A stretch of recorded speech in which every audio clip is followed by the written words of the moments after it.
गंगा वेग सांडी जैसी का कामिनी कांता पासे स्थिर होय। भगवान सिद्धेश्वराच्या आश्रमात श्री रुक्मिणी पांडुरंगाच्या चरणावर बसले श्री सद्गुरु ज्ञानेश्वर महाराज, श्री जगद्गुरु तुकाराम महाराज, श्री संत एकनाथ महाराज यांच्या चरण सानिध्यामध्ये आपण सर्वजण मिळून महान ग्रंथराज ज्ञानेश्वरीच्या 18व्या अध्यायाच्या 1081 ओवीचा आपण विचार करतो आहोत। खाली ठेवा, खाली ठेवा, लात लागेल।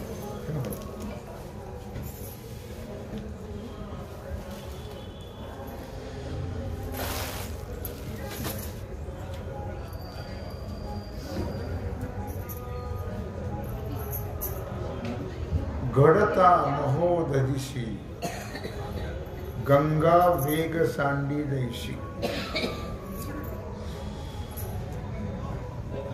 का कामिनी पाशी कामिनी कांता पाशी स्थिर होय। भगवान श्री कृष्ण परमात्मा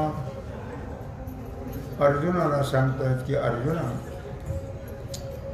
एक लक्षात ठेव, गंगेची धाव ही कुठपर्यंत असते? मिळून मिळतच असे समुद्री गंगाधर देश। गंगेची जी धाव आहे ही समुद्रापर्यंत असते। एकदा का समुद्राचा आणि गंगेचा संगम झाला की मग त्या गंगा जी आहे ती आपल्या प्रवाहाचा वेग टाकून देते आणि समुद्राशी एकरूप होते। किंवा कामिनी कांतापाशी स्थिर होय। ज्याप्रमाणे पत्नी ही आपल्या पतीजवळ स्थिर होते, किंवा आणखी एक दृष्टांत दिलेला आहे मौलीनं, नाना फळती केळे वेळे केळीची वाढी मांटुळे, का गावापुढे वळे मार्ग दैसा। जसं त्या गंगेची धाव जी आहे ही समुद्रापर्यंतच असते। समुद्राशी एकरूप झाली की धावाधाव समाप्त होते। पत्नी जशी पतीच्या ठिकाणी स्थिर होते, नाना फळती वेळे केळीची वाढी मांटुळे। केळीचे ज्या झाडाची वाढ आहे ती वाढ कुठपर्यंत असते? जोपर्यंत केळीला केळीचं फळ येत नाही तोपर्यंत।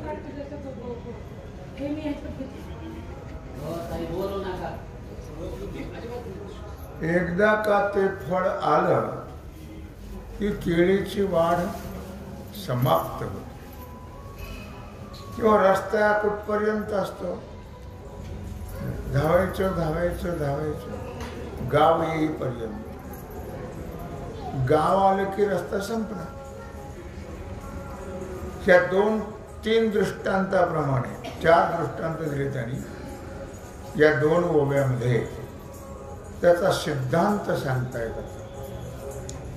तैसा आत्मसाक्षात्कारू होईल देखोनी गोचरू, ऐसा साधन हातीरू हळूची थे। तैसा आत्मसाक्षात्कारू, तसं त्याप्रमाणे एकदा अभ्यास अभ्यास अभ्यास हा कुठपर्यंत आहे? जोपर्यंत आत्मज्ञान होत नाही तोपर्यंत। एकदा आत्मज्ञान झालं की अभ्यास संपला। म्हणून परमार्थाला मर्यादा आहे, लक्षात ठेवा। तशी संसाराला मर्यादा नाही। संसार केव्हा संपतो? संपतच नाही। म्हणून नेहमी आपण सांगतो की घराला कळस नसतो, कळस हा मंदिराला असतो, कळसा परते काम नाही. एकदा कळस झाला की त्या मंदिराचं काम समाप्त होतं. त्याप्रमाणे एकदा का स्वस्वरूपाचं म्हणजे आत्मस्वरूपाचं म्हणा किंवा ब्रह्मस्वरूपाचं म्हणा, एकदा ज्ञान झालं रे झालं की बस मग तो अभ्यास जो आहे तो समाप्त होतो. तिथपर्यंतच अभ्यास आहे. मुलं जी वर्गवारी अभ्यास करतात ते कुठपर्यंत? त्या वर्गाचा ती परीक्षा होईपर्यंत. ती परीक्षा झाली की त्या वर्गाचा अभ्यास पुन्हा केला जात नाही. तसं मग एकदा का आत्मस्वरूपाचं ज्ञान झालं की तैसा ऐसा साधन हाती येरू हळूची ठेवी. आत्मसाक्षात्कार झाला म्हणजे आत्मज्ञान झालं की साधना जी आहे, साधनेचं जे हत्यार आहे म्हणजे जो अभ्यास आहे तो मग समाप्त होतो. जसं जेवणाची घाई असते की नाही, ती कुठपर्यंत असते? पोट भरेपर्यंत. एकदा पोट भरलं की ती घाई असते ती समाप्त होते. मग नाही का जेवणाची. म्हणून ब्रह्मेशी तया ऐक्याचा समूह धनंजया. होत असे तै उपाया ओहटू पडे. म्हणून भगवान श्रीकृष्ण परमात्मा अर्जुनाला सांगतात, अर्जुना म्हणून ब्रह्मेशी तया ऐक्याचा समूह धनंजया. हे अर्जुना, जोपर्यंत साधक त्या परमात्म्याशी म्हणजे त्या ब्रह्माशी म्हणा, त्या आत्म्याशी म्हणा एकरूप होत नाही, तोपर्यंतच त्याला तो अभ्यास करायचा आहे. एकदा का एकरूपता प्राप्त झाली की मग ती साधना जी आहे ती साधना समाप्त होते. मग पुढे साधना करावी लागत नाही.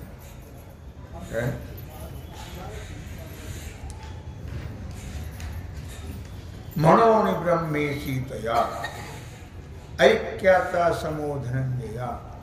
परमार्थ हा तिथपर्यंतच आहे जोपर्यंत जीव ब्रह्माच्या ऐक्याचं ज्ञान होत नाही, म्हणजे यथार्थ कळत नाही, तोपर्यंतच अध्यात्माचा अभ्यास करायचा आहे. एकदा जीव ब्रह्माच्या ऐक्याचं ज्ञान झालं म्हणजे यथार्थ कळालं म्हणजे अनुभवाला आलं की मग अभ्यास समाप्त होतो. ती साधना जी आहे ती साधना समाप्त होते. मग वैराग्याचे गोधुलिक जे ज्ञानाभ्यासाचे वार्धक्य, योग फळाचाही परिपाक दशा जे का. मग वैराग्याचे गोधुलिक, मग सर्व साधनाच्या ठिकाणी एकदा का ज्ञान झालं, ज्ञान झाले की साधन संपले. मग साधनाच्या ठिकाणी एकदा शांती झाली, प्राप्त झाली की मग वैराग्याची जी प्रयत्न आहे किंवा वैराग्याची जी संध्याकाळ आहे ती संध्याकाळ. तसं संध्याकाळ केव्हा? गायी रानातून आल्या की मग ते काय गायी येत असताना त्यांच्या गोधुलूक म्हटले या ठिकाणी, त्या गायीच्या पायांची धूळ उडल्या जाते आणि ती केवळ संध्याकाळच्या वेळेलाच असते. त्यावेळेला सर्व लोक आपले कामधंदा आटोपतात.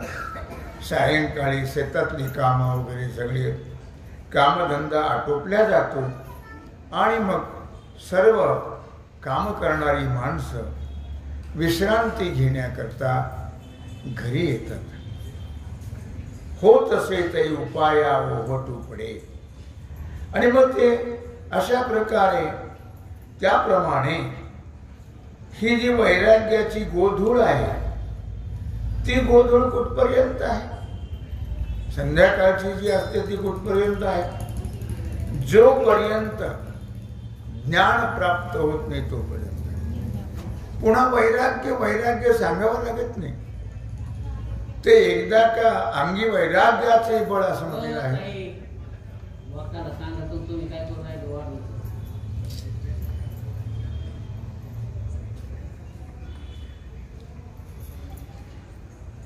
ज्ञान झाल्यानंतर पुन्हा वैराग्याचा उपदेश करण्याची गरज नाही.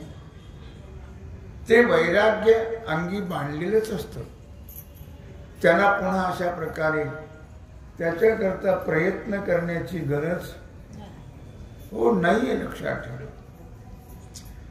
बद्ध मनुष्य जसा अनुभवी, धोरणी आणि विशेषतः हा जो देह आहे या शरीराच्या विकलतेमुळे जसा एका जागेवर बसून राहत, त्याप्रमाणे ज्ञान अभ्यासाला वृद्धत्व आलेलं असतं. म्हणजे ज्ञान झाल्यानंतर अभ्यासाला वृद्धत्व येण्याचा अर्थ असा की अभ्यास समाप्त होतो. तोपर्यंतच आहे. मग हठयोग असेल, ध्यानयोग असेल, ज्ञानयोग असेल, कुठलाही योग असू द्या, तो योग परिपक्व अवस्था प्राप्त होईपर्यंत असतो. एकदा का परिपक्व अवस्था झाली प्राप्त की पुन्हा ते समाप्त होते. जशी माणसं धावत धावत धावत धावत असतात, पण एकदा वृद्धत्व आलं की मग त्यांना शांत राहावं लागतं. तर वृद्धत्व आल्यावरही जर धावतच राहिले तर मग ते दुर्दैवाची गोष्ट आहे. पण वृद्धत्व आलं की आतापर्यंत धावाधाव केली, आता आपल्या हिताचा, आपल्या स्वार्थाचा या वृद्धत्व अवस्थेमध्ये विचार करायचा आहे आणि भगवंताच्या नामचिंतनामध्ये आपल्याला गुंतून घ्यायचं आहे. कारण नामापरते साधन नाही, ऐसे वेद देती ग्वाही. नामासारखं साधन नाही. लक्षात ठेवा. सर्वात श्रेष्ठ साधन जर कोणतं असेल तर नाम आहे. मग त्या नामाच्या ठिकाणी मग तो कोणी असेल. मी जेव्हा त्या ऋषिकेशला होतो 2-3 वर्ष, तेव्हा त्या कैलास आश्रमामध्ये एक महात्मा होता. त्यांचं 110 वर्षाचं आयुष्य वय होतं. अर्थात ते तिथले एक मोठे अधिकारी होते. मोठा महात्मा होता तो. आम्ही रोज त्यांच्या दर्शनाला जायचो आणि खूप विद्यावाचस्पती होते ते. विद्यावाचस्पती, खूप मोठा अभ्यास. तसं ऋषिकेश, हरिद्वार, वृंदावन या ठिकाणी, काशी या ठिकाणी सुद्धा तसा विद्वान महात्मा नव्हता. पण ते माळ घेऊन जप करत बसायचे सारखं. एकदा मी दर्शनाला गेलो, त्यांच्या रोज जायचं. एकदा विचारलं मी त्यांना कि महात्मा जी, आप तो बहु ज्ञानी हैं, अपने समान ज्ञानी कोई नहीं है, तो आप माल लेकर बैठते हैं. त्यांनी सांगितलं की शेवटी नामाशिवाय दुसरं साधन नाही. आता ज्ञानाचं झालं, आता शेवट नामात व्हायचं आहे. म्हणून शेवट नाम आहे. नामानेच मनुष्य आणि तरल्या जातो. नामच आपल्या बरोबर येतं. म्हणून नामापरते साधन नाही, ऐशी वेदनीती ग्वाही. म्हणून भगवंताचं नाम केवढा जरी ज्ञानी असेल तरी ज्ञानोबराय किती ज्ञानी होते त्याचं वर्णन करता येणार नाही.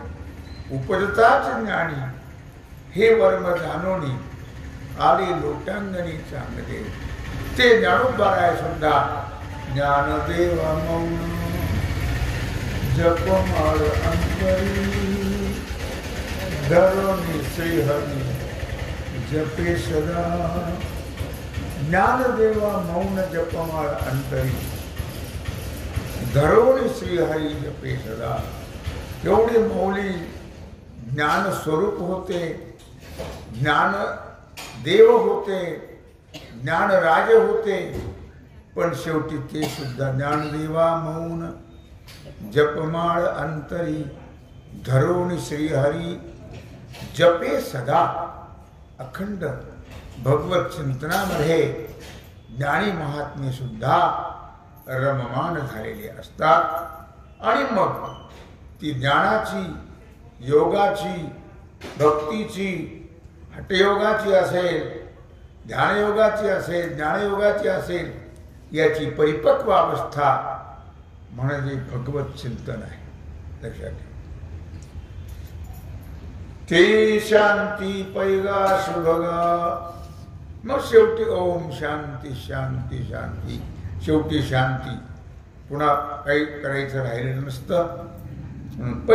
ते शांती पैगा सुभगा संपूर्ण येत याची या. हे नाम भगवान म्हणतात अर्जुना. मग ही शांती जी आहे ती त्या शांतीनं त्या महात्म्याला भरलेलं असतं. म्हणजे ते परिपूर्णतया त्यांच्या अंगी शांती बांधलेली असते आणि ते नित्य शांत राहून भगवत चिंतनामध्ये तन्मय झालेले असतात. ते ब्रह्म होवाया जोगा होय तो. असा जो महात्मा आहे तोच ब्रह्मस्वरूपता प्राप्त होण्याचा अधिकारी आहे असं भगवान अर्जुनाला सांगत आहे.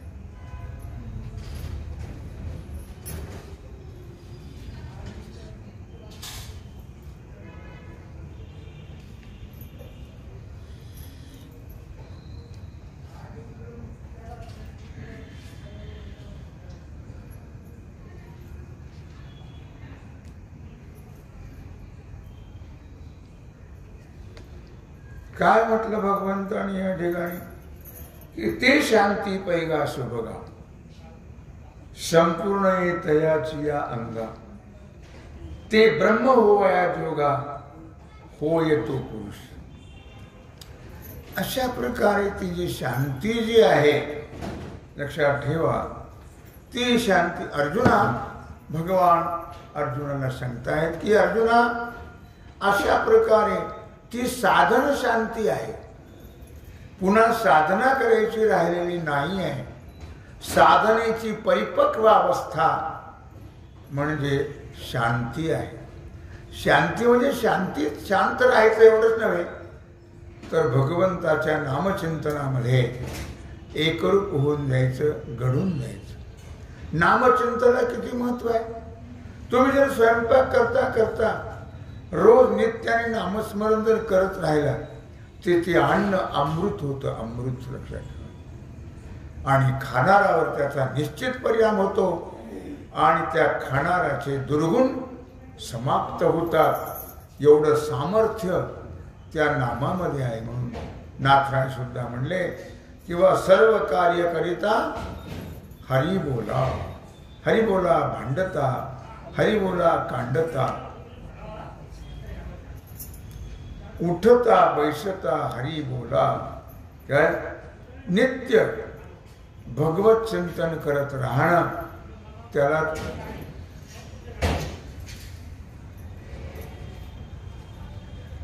शांती असं म्हटलेलं आहे. म्हणून तात्पर्य काय आहे. तात्पर्य हे आहे की ज्ञानेश्वर महाराज ब्रह्म होणं आणि ब्रह्म होण्याची योग्यता याच्यामध्ये भेद मानताय.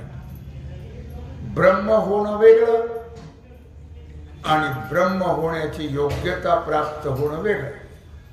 ब्रह्म झाला म्हणजे तो परिपूर्णतेला प्राप्त झाला आणि ब्रह्म होण्याचा अधिकार म्हणजे तो ब्रह्म होण्याचे प्रयत्न करत आहे.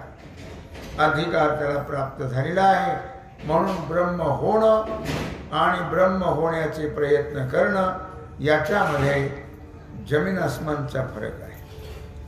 प्रस्तुत अनुसरून जे कारण आहे ते आहे ब्रह्म होणं, म्हणजे विदेह मुक्ती प्राप्त होणं. ब्रह्मस्वरूपता प्राप्त झाली की मग त्याला विदेह मुक्ती प्राप्त होते. आणि ब्रह्म होण्याची योग्यता, ब्रह्म झाला विदेह मुक्ती, ब्रह्म होण्याची योग्यता प्राप्त झाली की त्याला म्हणतात जीवनमुक्ती. ब्रह्म होण्याचा अधिकार प्राप्त झाला की जीवनमुक्ती, आणि ब्रह्मस्वरूप झाला म्हणजे विदेह मुक्ती. जीवनमुक्तीच्या त्या कालामध्ये व्यावहारिक आणि परमार्थिक अशा दोन भूमिका असतात. जीवनमुक्तीच्या अवस्थेमध्ये एक व्यावहारिक भूमिका आहे आणि एक परमार्थिक भूमिका आहे. लक्षात ठेवा, अंतःकरण आहे पण स्थूल देह आहे, अंतःकरण आहे.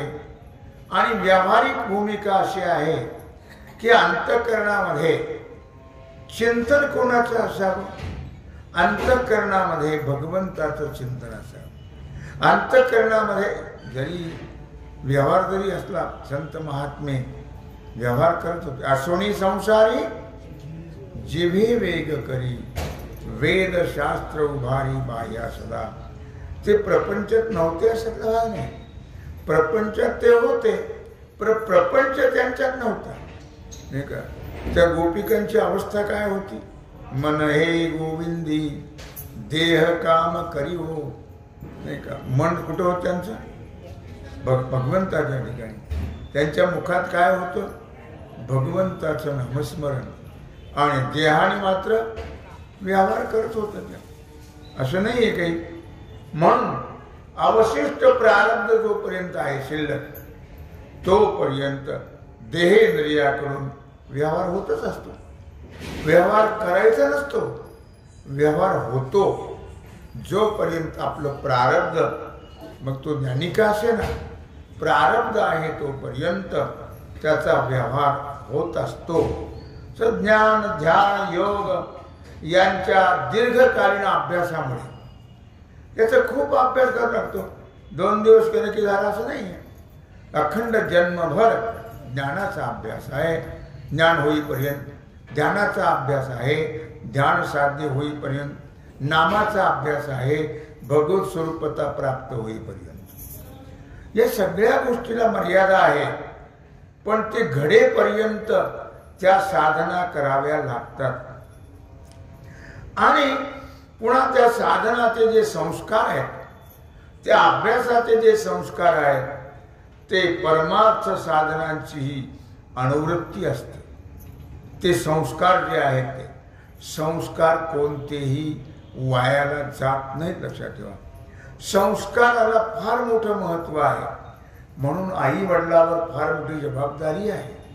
आपण जर चांगलं वागलो तर आई वडीलही चांगले राहतात, आपले मुलंही चांगले होतात, त्यांच्यावरही सुसंस्कार होतात. पण आई वडील जर सुसंस्कारी नसले तर मुलावर हे संस्कार होत नाही. लक्षात. मग जसे आई वडिलांचे संस्कार तसे त्या मुलाचे संस्कार असतात. तुम्हाला एकदा मी गोष्ट सांगितली होती. उत्तर भागामध्ये एकदा मनुष्य तिकडे गेला की तिथं कुणालाही घेत नाहीत. ते त्या विश्वविद्यालयामध्ये तिथं ब्राह्मणाशिवाय कुणाला घेत नाही. मग तिथं ब्राह्मण म्हणून सांगावं लागतं. एक मुलगा असा तिथं गेला आणि त्याने ब्राह्मण म्हणून सांगितलं. आपल्या इकडचा महाराष्ट्रातला खूप विद्वान झाला, खूप मोठा पंडित झाला. लक्षात ठेवा, आचार्य झाला तो.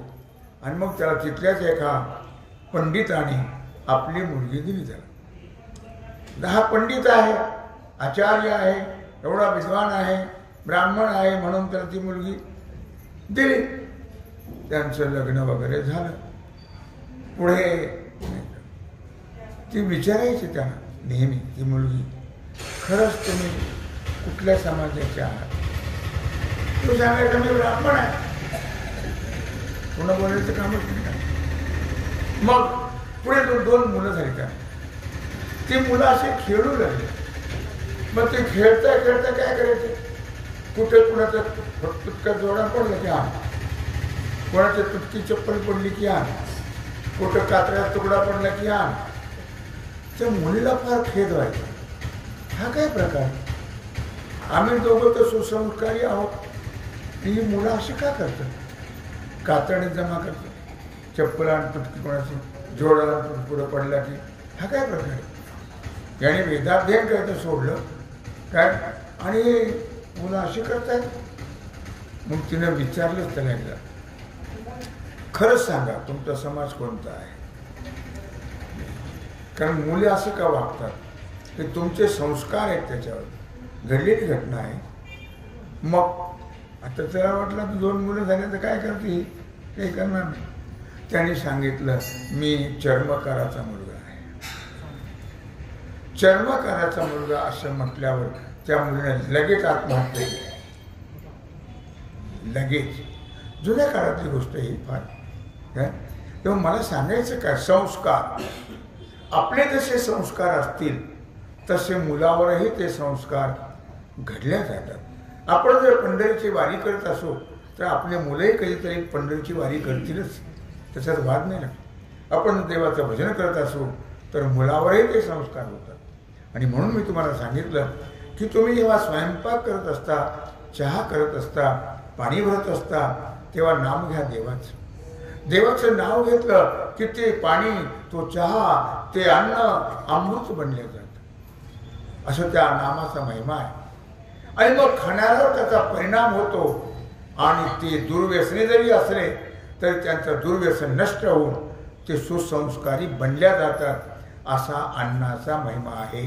आणि म्हणून नित्य भगवंताचं चिंतन करत राहावं. म्हणून या ठिकाणी म्हटलेलं आहे की संस्काराला फार मोठं महत्त्व लक्षात ठेवा. अशी ही परमार्थिक भूमिका आहे. परमार्थामध्ये कोणी जरी असेल किंवा त्या परमार्थामध्ये आम्ही हा भेद मानत नाही. आपले संत महात्मे, आपले संत महात्मे आणि यारे यारे लहान थोर याती भरत्या नारी नर करावा विचार न लगे चिंता कवणाची सकळाशी येते आहे अधिकार कलियुगे उद्धार हरिनामे.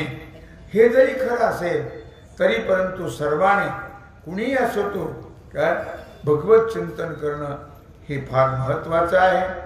जो कोणी भगवत चिंतन करील मग तो कोणी जरी असला तरी तो पवित्र होतो आणि त्या उच्च पदाला जाण्याचा अधिकारी बनला जातो.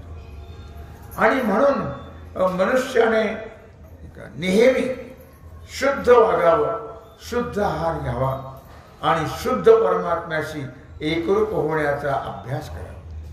त्याच्याकरता श्रवण आहे, त्याच्याकरता मनन आहे, त्याच्याकरता निध्यास आहे. अशा प्रकारे संत सानिध्य आहे.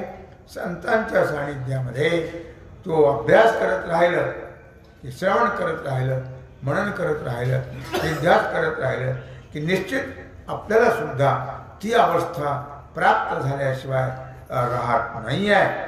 ती नव्हे तर ती अधिकार तो ती अवस्था प्राप्त होण्याची योग्यता आपल्या ठिकाणी प्राप्त होते.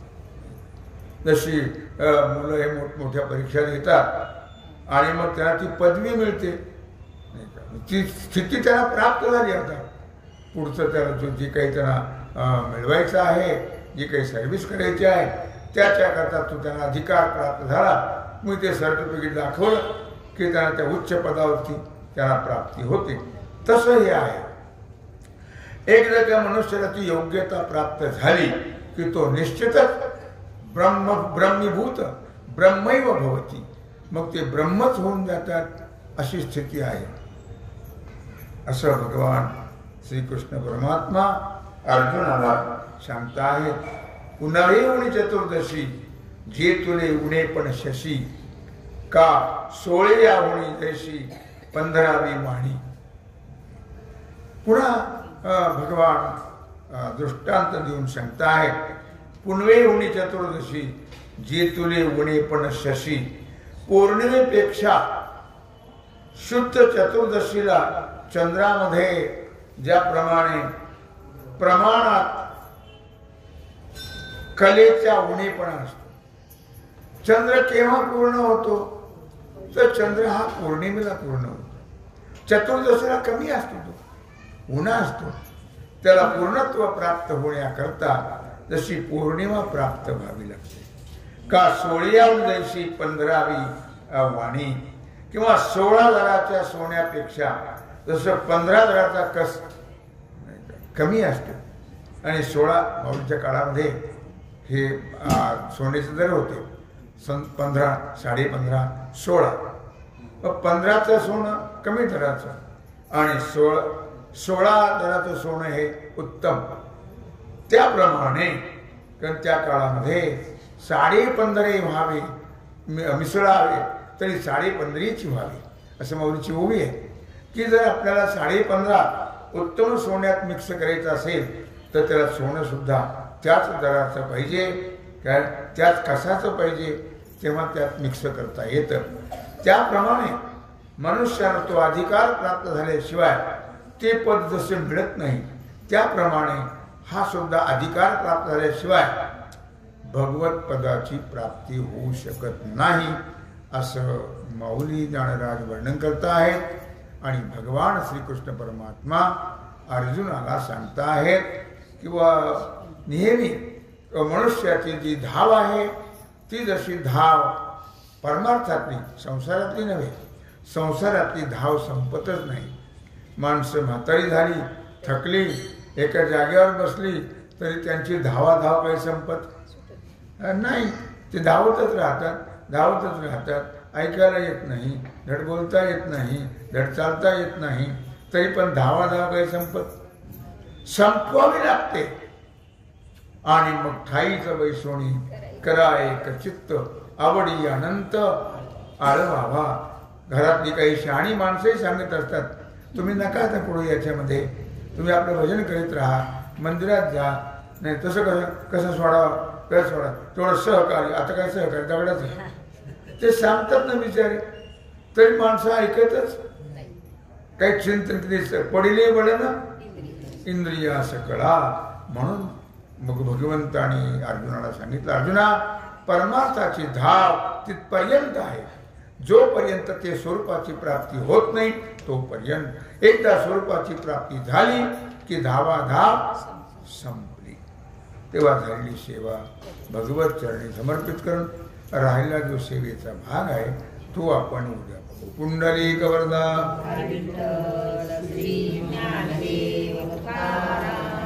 ओम नमः पार्वती पते हर हर महादेव. आता विश्वात्मके देवे